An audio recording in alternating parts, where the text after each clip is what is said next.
નમસ્કાર દર્શક મિત્રો, TV17 પર આપનું સ્વાગત છે। કરીશું નજર આજના સમાચાર પર। બનાસકાંઠા દિયોદરથી દિયોદર તાલુકા ઓબીસી અનામત વર્ગીકરણ સમિતિ દ્વારા આવેદનપત્ર અપાયું। આજરોજ દિયોદર તાલુકા ઓબીસી અનામત વર્ગીકરણ સમિતિ દ્વારા ગુજરાતમાં ઓબીસી વર્ગીકરણ અમલમાં આવે એ બાબતે આવેદનપત્ર આપવામાં આવ્યું।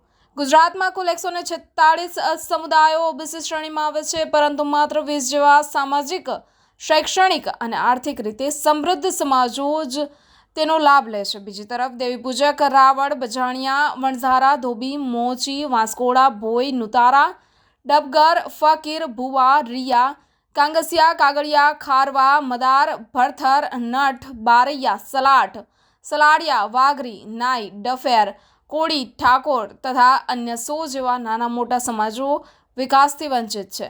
એવા સમુદાયોને લાભો મળતા નથી। આ તફાવત દૂર કરવા ઓબીસી વર્ગીકરણ તાત્કાલિક અમલમાં થવું જરૂરી છે।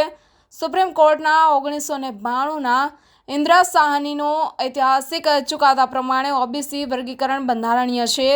ભારતના અન્ય રાજ્યો જેમ કે મહારાષ્ટ્ર, હરિયાણા, બિહાર, આંધ્રપ્રદેશ, કર્ણાટક, તેલંગાણા, તમિલનાડુ, કેરળ આ બધા રાજ્યોમાં ઓબીસી અનામત વર્ગીકરણ વર્ષોથી અમલમાં છે।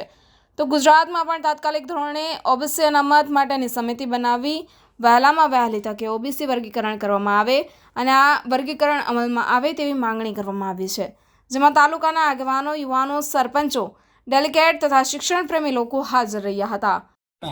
જે મુહિમ ચાલી રહી છે એ અનુસંધાને અમે આજે દિયોદર તાલુકા ઓબીસી વર્ગીકરણ સમિતિ દ્વારા આજે મામલતદાર સાહેબ, પ્રાંત સાહેબ અને ધારાસભ્ય સાહેબ શ્રીને આવેદનપત્ર આપ્યું છે।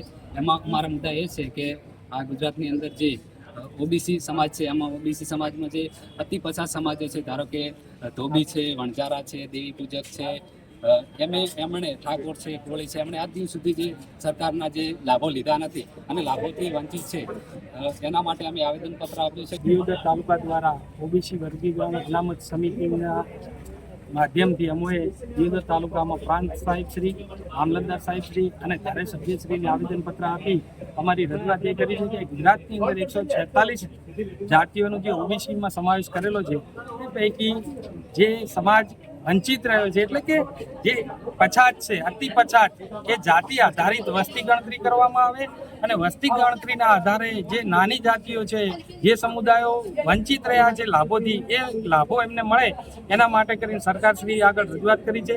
નામદાર સુપ્રીમ કોર્ટનું ગાઈડલાઈન છે કે વસ્તી ધોરણે જનગણતરી કરી અને વસ્તી ધોરણે અનામત આપવી જોઈએ।